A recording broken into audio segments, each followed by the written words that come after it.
Innal hamdalillah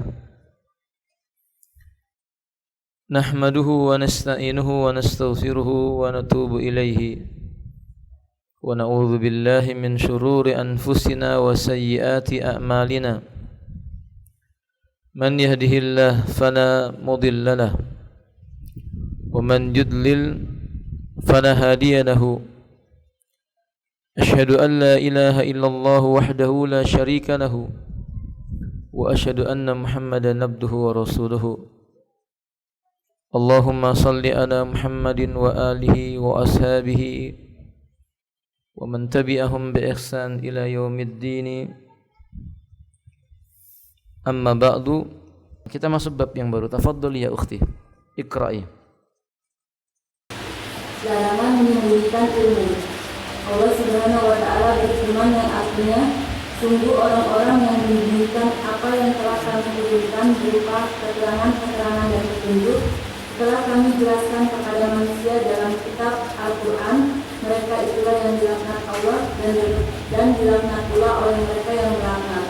Surah Al-Baqarah ayat 159. Nah, pasal yang baru, pasal tentang atau bab yang baru, bab tentang an-nahyu an kitmil ilm. Larangan tentang menyembunyikan ilmu. Ummahat a'azaniyallahu wa iyyakum, yang dimaksud dengan ilmu adalah segala perkara yang menjadikan seorang hamba merasa takut kepada Allah. Wa haqiqatul ilmi ma yunaji sahibu biidnillahi ta'ala min fitnatid dunya wal akhirah. Dan hakikat ilmu itu sesuatu yang dengan izin Allah pemiliknya selamat dari fitnah dunia dan fitnah di negeri akhirat. Ini ilmu. Dan pemilik ilmu itu adalah Allah. Ia akan berikan kepada siapa yang dikehendaki oleh Allah. Makanya Allah mengatakan wa ma utitum minal ilm illa qalila. Tidaklah kalian diberikan ilmu oleh Allah melainkan cuma sedikit. Dan ilmu Allah sangat luas, kebalikan dari ilmu manusia. Ilmunya makhluk itu cuma sedikit. Itu pun pemberian dari Allah Subhanahu wa taala, bukan dari yang lainnya. Ummahat, akhwat, a'azaniyallahu wa iyyakum, tidak ada satu hal yang lebih dibutuhkan di dalam kehidupan manusia di dunia setelah keimanannya dan menjauhkan perbuatan syirik serta beramal soleh kecuali ilmu. Bahkan dengan ilmu ini manusia bisa membedakan mana tauhid dan mana syirik, mana amal soleh dan mana amal thaleh, mana yang hak dan mana yang batil. Sehingga Nabi tidak meminta tambahan kepada Allah dalam tiap-tiap doanya kecuali ilmu. Allah pun memerintahkan demikian, agar kita berdoa dengan mengucapkan Rabbi zidni ilman. Wahai Rabbku, tambahkanlah untukku pengetahuan. Ini ilmu tentang agama. Beliau pun sallallahu alaihi wasallam ketika selesai salat subuh di waktu pagi, beliau membaca doa, Allahumma inni as'aluka ilman nafi'an wa rizqan thayyiban wa amalan mutaqabbala. Wahai Rabbku, aku meminta kepada Engkau. Yang pertama Nabi minta apa Ibu? Ilmu yang bermanfaat, rezeki yang halal sesudah ilmu, lalu amal yang diterima. Penyebutan ilmu di awal menunjukkan keutamaan ilmu itu sendiri. Dan telah kita ketahui tentang keutamaan ahlul ilmu. Sampai-sampai para ulama mengatakan hajatul insan ilal ilmi asyaddun min hajatihim ila tu'matin wa mashrabin wa malbasin. Kebutuhannya hamba akan ilmu agama itu mengalahkan dengan amat sangat terhadap kebutuhan hamba kepada makanan, minuman dan pakaian. Nah, ketika Allah memberikan kepada seseorang itu ilmu, ini tanda kebaikan. Nabi katakan dalam hadis yang sahih, man yuridillahu bihi khairan yufaqihu fid din. May yuridillahu bihi khaira yufaqihu fid din. Barang siapa dikehendaki oleh Allah seorang hamba itu memiliki kebaikan, Allah akan faqihkan dia tentang ilmu agama. Ketika kita diberi ilmu, kita bersyukur, tapi jangan lupa ilmu itu hujjatun li sahibihi au hujjatun alaihi. Bisa menjadi sesuatu yang membela pemilik ilmu, tapi bisa juga menjadi sesuatu yang menghantam pemiliknya. Kapan itu terjadi? Ketika dia menyembunyikannya. Ketika ia tidak menyampaikan ilmu itu kepada orang yang harus diajarkan ilmu kepadanya. Allah ancam di dalam surah Al-Baqarah ayat 159, innalladzina, sesungguhnya orang-orang yang yaktumuna, menutup-nutupi atau menyembunyikan, ma anzalna, apa-apa yang telah kami turunkan, minal bayyinat, berupa al-bayyinat, yaitu ilmu yang bermanfaat, wal huda, yaitu petunjuk. Ya, ini maksudnya Al-Quran dan Sunnah. Mimba di setelah, yakni setelah ma bayyannahu linnas, kami menerangkannya kepada manusia, fil kitab, apa yang terdapat di dalam Al-Quran. Ulaika, mereka itulah orang-orang yang yal'anuhumullah, Allah laknati mereka, wa yal'anuhum, dan melaknati mereka pula al-la'inun, tiap-tiap yang bisa melaknat. Di ayat ini Allah sebutkan laknat. Makna laknat artinya yakni dijauhkan dari rahmatnya Allah. Seseorang itu dilaknat artinya dijauhkan dari rahmatnya Allah.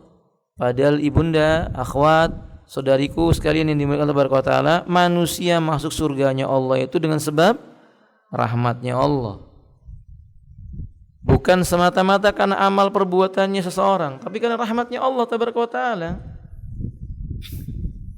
Jadi kalau seseorang itu jauh dari rahmatnya Allah, ini kerugian yang besar. Ternyata penyebabnya adalah menyembunyikan ilmu.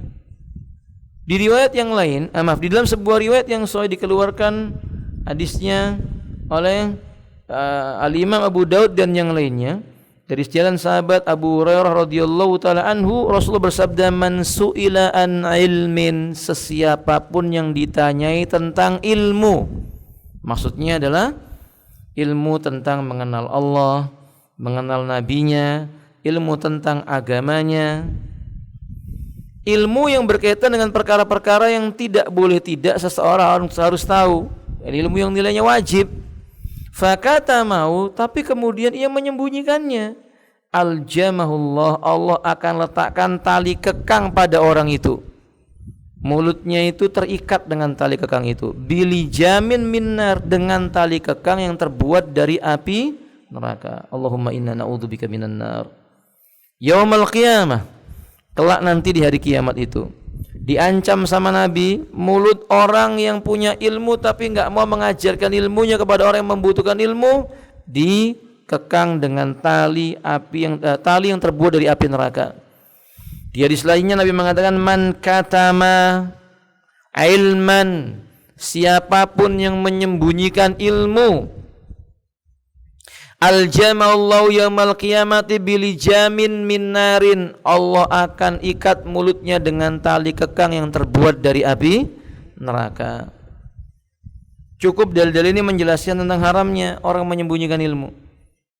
Disebutkan oleh penulis, di antara faedah yang kita bisa ambil dari penjelasan ayat dan hadis tersebut, satu, qala al-Munawi fi Faidil Qadiri, Imam Al-Munawi dalam kitab Faidul Qadir juz 6 halaman 146 mengatakan, fal hadisu kharaja ala masakilatil uqubatil lidzanbi wa dzalika li anna subhanahu wa ta'ala akhadha al-misaqa 'ala alladhina utul kitaba liyubayyinahu lin-nasi wa la yaktumunah wa fi hassun 'ala ta'limil ilmi.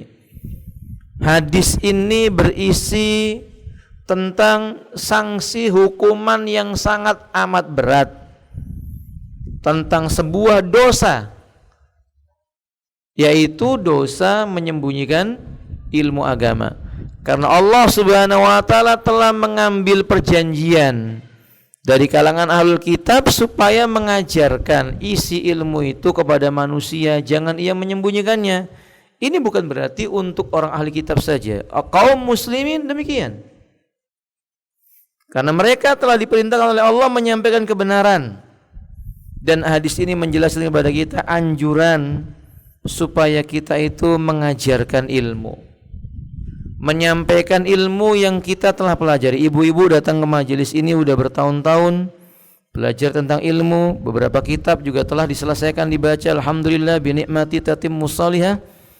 Maka yang wajib bagi ibu-ibu, bagi saya, bagi kita semua, sampaikan ilmunya kepada anggota keluarganya sebatas yang dimampu. Jangan ditambahi, yang tidak tahu katakan wallahu a'lam, jangan dikurangi, karena itu diwajibkan engkau menyampaikannya. Lianna ta'allumal ilmi innama huwa linasri wa da'watil khalqi ilal haqqi. Karena tujuan belajar dan mengajarkan ilmu itu untuk ngajari makhluknya Allah, menebarkan dan menyebarkan ilmu kepada hamba-hambanya Allah. Ini hakikatnya. Hakikat Anda belajar pada hari ini tujuannya salah satunya adalah untuk menebarkan kebenaran di kalangan masyarakat, di kalangan hamba-hambanya Allah tabaraka wa taala. Selain daripada itu, tentu yang paling utama mengangkat kebodohan dari diri sendiri supaya semakin dekat kepada Allah dengan ilmu tersebut, dan ngajak orang untuk melakukan seperti yang dia lakukan berupa kebaikan. Wal katimu, adapun orang yang menyembunyikan ilmu, itu pada hakikatnya dia membatalkan tujuan ini. Yuzawalu ibtala dil hikmah. Belajar ilmu tapi enggak diajarkan, ya berarti hakikatnya dia tidak memahami tujuan daripada ilmu dipelajari. Wa huwa ba'idun anil hakimil mutkin. Kata beliau, ya orang kayak seperti ini jauh dari sifatnya orang-orang yang bijak, apalagi orang yang bertakwa, muttaqin maksudnya. Walihada kana jazaohu, makanya pantas kalau Allah hukum dia. Apa hukumannya ibu? Ayyul jama, dia diikat dengan tali kekang, tasbihan lahu bil hayawan, biar mirip kayak hewan, biar mirip dengan hewan. Ibu lihat kalau ada keledai, punggungnya dikasih buku-buku tentang ilmu, dia tahu itu buku ilmu, tapi mulutnya nggak bisa mengucapkan ilmu itu. Dia akan bergerak kemana sesuai dengan yang memegang tali kendalinya.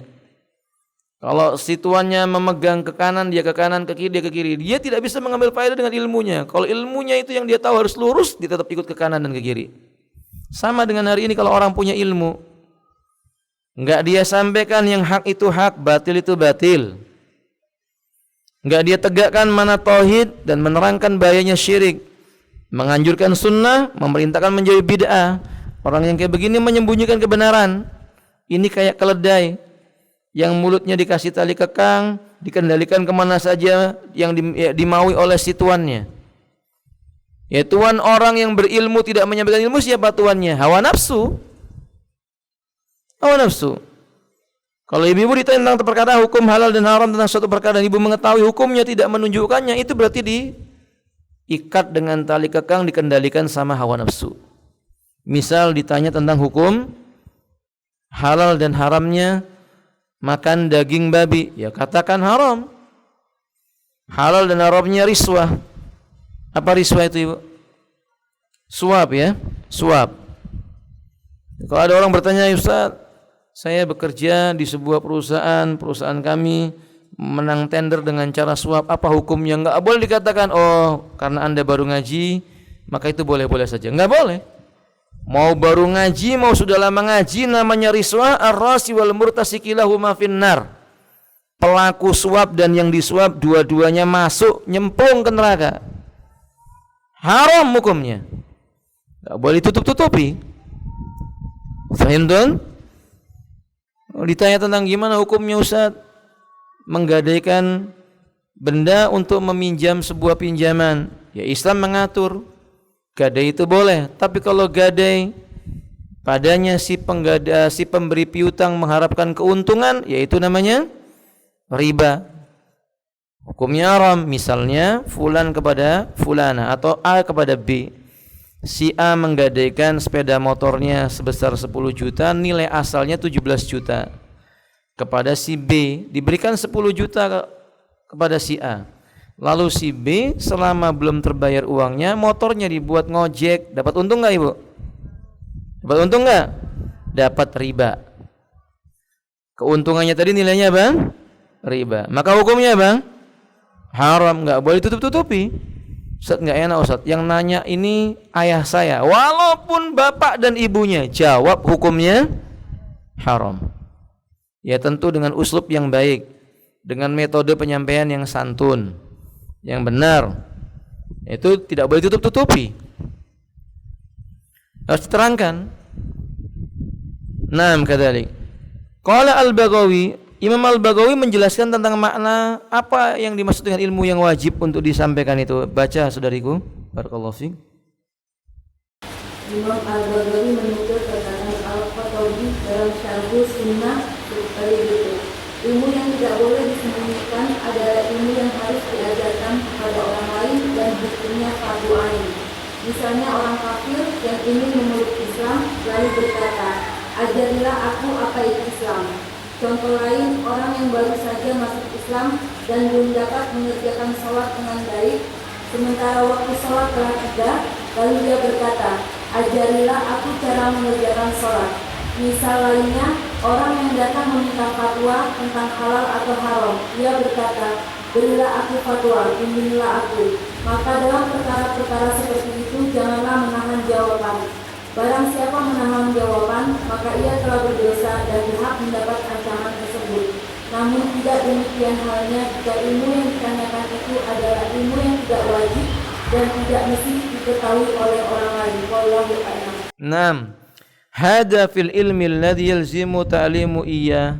Yang dimaksud dalam ayat dan hadis-hadis ini adalah ilmu yang tidak boleh tidak. Artinya harus. Ilmu ini tidak boleh disembunyikan. Ilmu yang tidak boleh disembunyikan itulah ilmu yang tidak boleh tidak harus diajarkan kepada orang lain. Di mana hukumnya wajib maksudnya. Perkara-perkara yang hukumnya wajib atau perkara-perkara yang menyebutkan tentang keharaman. Ini enggak boleh disembunyikan. Harus diterangkan apa adanya dengan metode yang baik, uslub yang baik. Ya, kalau misalnya ada orang rentenir, tapi orang itu mungkin punya akhlak yang baik secara umum di pandangan mata manusia. Dia suka bersedekah, bahkan mungkin dia memelihara anak yatim, atau mungkin dirinya suka membantu orang-orang yang tersesat di jalan, Ibnu Sabil dan semisal daripada itu. Bahkan mungkin membangun sebuah madrasah-madrasah. Cuman dia rentenir. Lalu dia datang kepada kita bertanya, "Ini bagaimana hukum pekerjaan saya?" Enggak boleh gara-gara dia suka bersedekah dan sebagainya lalu kita katakan khusus buat kamu halal. Enggak boleh.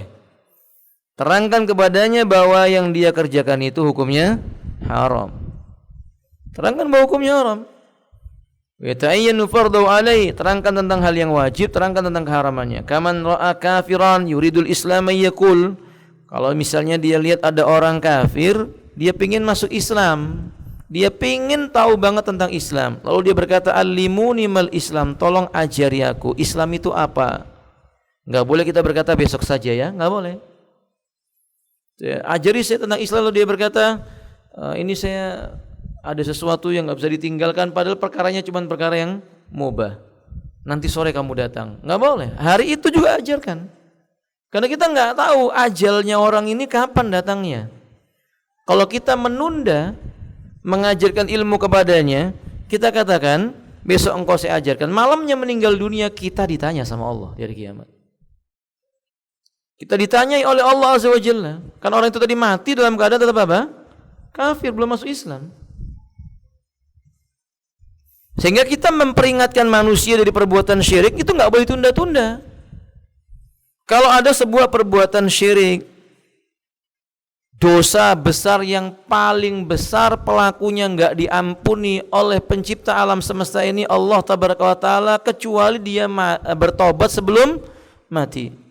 Dia mati membawa dosa syiriknya, enggak diampuni sama Allah. Kita melihat ada orang seperti ini, enggak boleh diam, harus disampaikan kepada mereka, terutama bila itu anggota keluarga kita. Allah mengatakan, ya ayyuhalladzina amanu qu anfusakum wa ahlikum nara waquduhan nas wal hijarah. Hai orang yang beriman, pelihara dirimu, jagalah dirimu dan anggota keluargamu dari siksaan api neraka yang bahan bakarnya adalah manusia dan batu-batuan.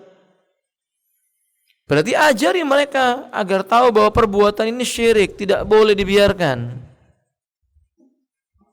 Kalau ada anggota keluarga kita nggak paham tentang tauhid, nggak ngerti tauhid rububiyah, nggak tahu tauhid uluhiyah, nggak tahu tauhid tentang asma wa sifat dan konsekuensinya, kita tahu, jangan ditantang, ajarkan. Kalau kita jumpai saudara kita taunya Allah di mana-mana, kan ini keyakinan batil. Ajari bahwa Allah alal arsyistawa, sebagaimana dalam surat Thaha, Ar-Rahmanu alal arsyistawa, zat yang Maha Rahman beristiwa di atas. Sampaikan. Kalau ada di antara saudari-saudara kita sudah berhijrah, alhamdulillah, pakai jilbab, alhamdulillah, bahkan pakai cadar, alhamdulillah, tapi masih main gitar atau jadi apa namanya itu, DJ, dai jahannam, ajari kepadanya supaya dia tobat kepada Allah. Ya aib, masa pakai cadar jadi dai neraka jahanam? Naudzubillah summa naudzubillah min dzalik. Ajari itu hukumnya haram, nggak boleh disembunyikan. Wa kaman yara rajulan hadis ahadin bil Islam, atau misalnya ada seseorang melihat baru saja orang masuk Islam.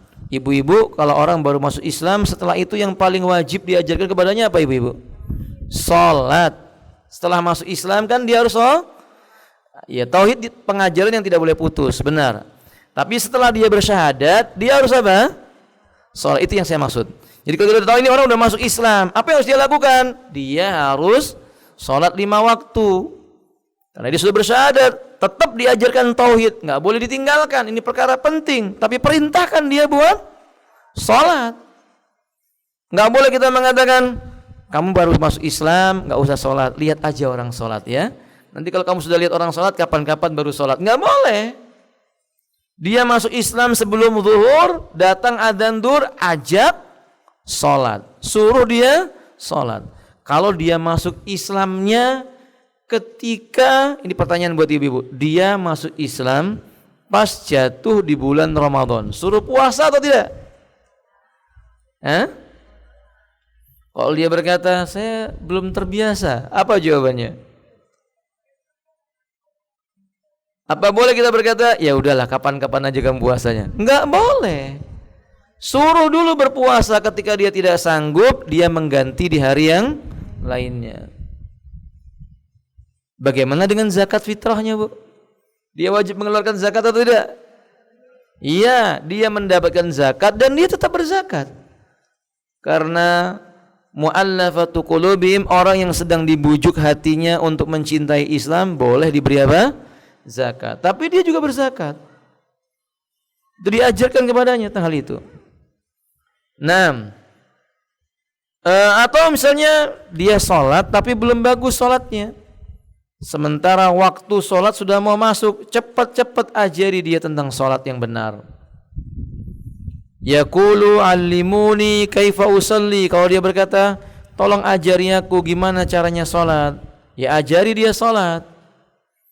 Wa kaman jaa mustaftiyan fi halalin aw haramin, atau orang yang datang kepada orang yang punya ilmu lalu dia minta fatwa tentang sesuatu itu halal atau haram.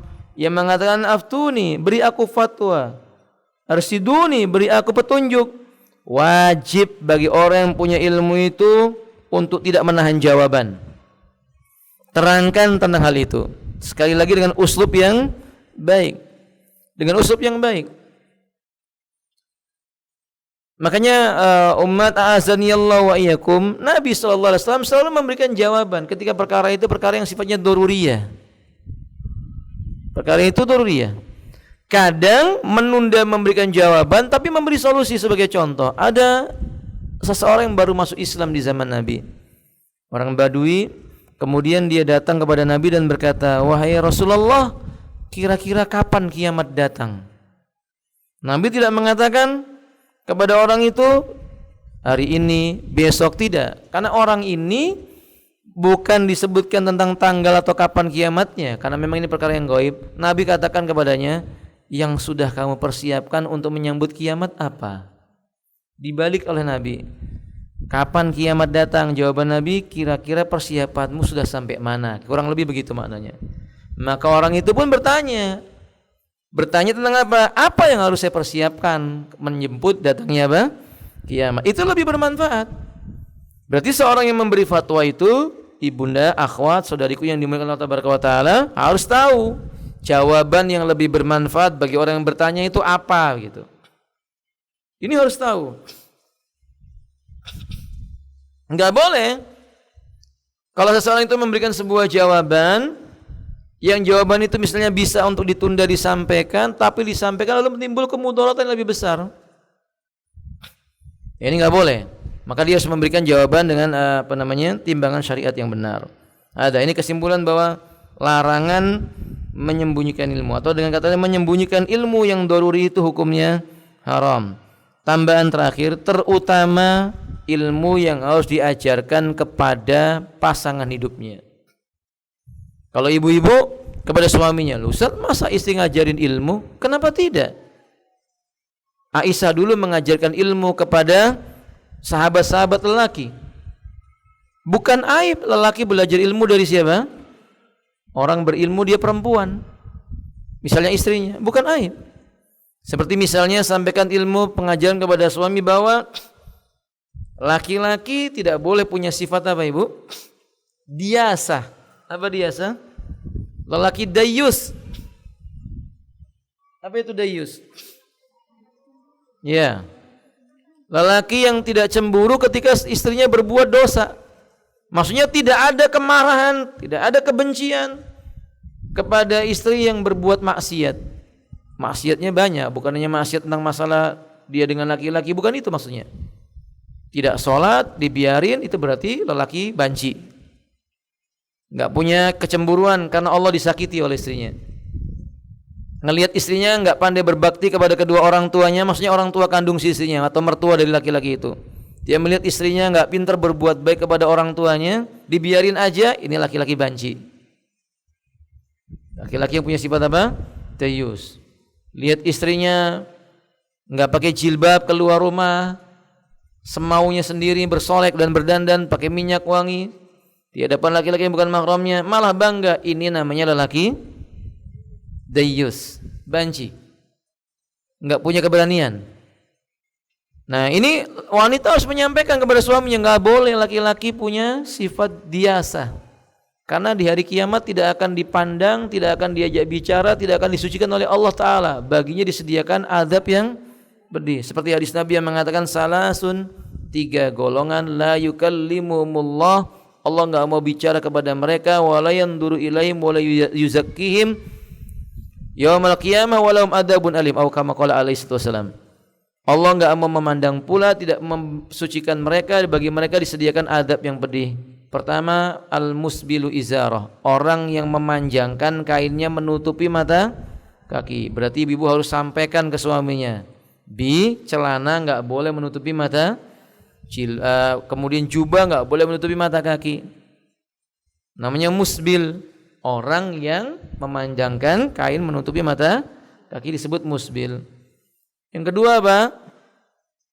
Umat, yang kedua ini rajulun ata imra'atahu wa hiya haidun. Lelaki yang mendatangi istrinya dalam keadaan haid. Kita lewati ini. Dan yang ketiga adalah rajulun dayyus. Lelaki yang punya sifat apa tadi? Dayyus. Ya, sampaikan ilmu itu kepada mereka. Demikian pula laki-laki, dia wajib menyampaikan ilmu yang daruri buat wanita. Seperti kewajiban bertauhid, meninggalkan syirik, beramal sesuai sunnah, meninggalkan bid'ah. Kewajiban menutup aurat, menutup aurat yang sesuai dengan tuntunan yang syar'i, bukan menutup aurat versi tren masa kini, bukan. Tapi tuntutan syariat. Aurat wanita itu mana, seluruh tubuhnya. Sebagian para ulama berpendapat kecuali apa? Wajah dan telapak tangan. Ya berarti semua tubuhnya wanita selain yang dipersilakan oleh para ulama tadi itu, yang disepakati semuanya aurat. Ada syaratnya. Coba sebutkan 3 saja syaratnya, Bu. Kan ada 8 syarat. Saya minta 3 saja. Syarat busana muslimah itu, Bu. Apa, Coba pakai mikrofon satu orang.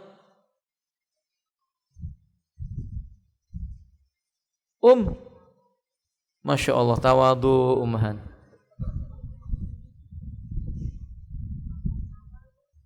Apa, Tidak ketat. Yani ghairu dhayyik. Pakaiannya enggak boleh membentuk lekukan tubuh. Apalagi? Tidak tipis. Tidak tipis atau tembus nerawang. Berarti pakaiannya harus tidak mensifati lekuk tubuhnya itu atau yang dibalik pakaian itu. Yang ketiga, coba disempurnakan. Yang ketiga, bukan pakaian yang tujuannya untuk berhias. Nah, jadi bukan pakaian sudah bagus, pakai jilbab, pakai cadar, tapi dikasih sesuatu yang justru menarik orang lain. Ya, bukan seperti itu. Ini contoh di antara syarat busana muslimah. Ya harus disampaikan kepada istrinya. Laki-laki harus menyampaikan kepada istrinya, inilah busana muslimah. Umat kalau wanita itu memakai busana muslimah yang syar'i, laki-laki enggak akan rugi. Insya Allah enggak akan rugi. Dan memang begitu yang harusnya diajarkan kepada para wanita. Atau perkara yang berkaitan dengan permasalahan wanita itu sumber fitnahnya kaum laki-laki yang paling berbahaya. Sumber fitnah paling berbahaya bagi laki-laki wanita diterangkan. Sehingga wanita diberitahu tidak boleh bersuara yang suaranya itu menyebabkan timbulnya fitnah bagi laki-laki yang bukan mahramnya. Bukan tidak boleh bicara. Kalau bicara suara wanita itu bukan aurat. Tapi kalau suara wanita itu dibuat-buat supaya terganggu laki-laki yang bukan mahramnya, maka hukumnya haram. Maka ini nasihat buat ibu-ibu, kalau telepon, pas mengangkat telepon yang telepon laki-laki, suaranya itu yang wajar. Ora usah neko-neko. Jangan dibuat kemayu. Fahim tun? Yang wajar. Tapi ya jangan kayak prajurit juga. Nanti ada orang telepon mau bicara sama suaminya, sebentar, lagi ada di kamar mandi. Nanti yang telepon jawab siap gitu. Allahul musta'an. Maka kami nasihat yang wajar, yang wajar. Gimana dengan bersenandung kalau wanita itu? Kalau senandungnya buat suaminya, maksudnya bersyair, syair-syair yang mubah ya.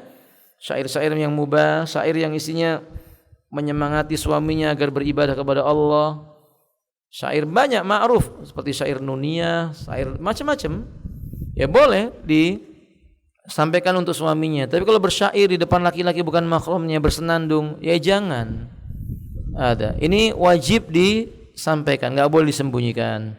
Tayyib Ibu, sampai di sini mudah-mudahan bermanfaat. Kurang lebihnya mohon maaf. Akhiru da'wana alhamdulillahi rabbil alamin. Subhanakallahumma wa bihamdika asyhadu an la ilaha illa anta astaghfiruka wa atubu ilaika.